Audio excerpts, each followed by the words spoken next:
Hi friends, இன்றைக்கி நம்ம என்ன பார்க்க போகிறோன்னா, எங்கள் ஊரில் சங்கிலி கருப்பு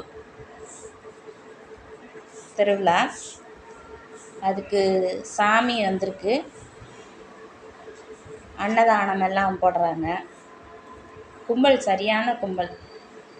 வீடியோ கூட என்னால் எடுக்க முடியல, அவ்வளோ கும்பல். இது இப்போ நீங்கள் பார்க்குறது அன்னதானம். இது சாமி முகத்தையே பார்க்க முடியல, எடுக்க முடியல வீடியோ. அவ்வளோ கஷ்டம், கூட்டம் நிற்க இடம் இல்லாமல் அவ்வளோ கூட்டம், எடுக்கவும் முடியல. இந்த சைடில் இருந்து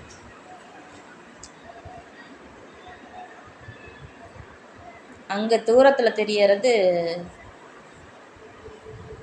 குதிரையோட சாமி வந்திருக்கு, சங்கிலி கருப்பு தான். இது விநாயகர் கோயில், இங்கே தான் சாமி வரும்.